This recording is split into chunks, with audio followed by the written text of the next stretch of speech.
فاسألوا أهل الذكر إن كنتم لا تعلمون.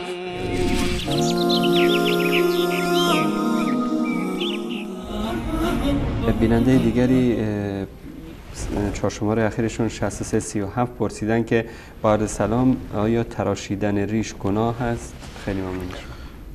روایاتی که در این زمینه وجود داره روایات بسیار متعددی هستند که در تمام اینها رسول الله صلی الله علیه و سلم دستور داده که محاسن خودتون را نگه دارید، محاسن خودتون رو بذارید به حالت خودشون، ورخرها وعفلها، که روایات صحیح هستند. در این زمینه هیچ یک از علما این روایات را حتی تضعیف نکرده.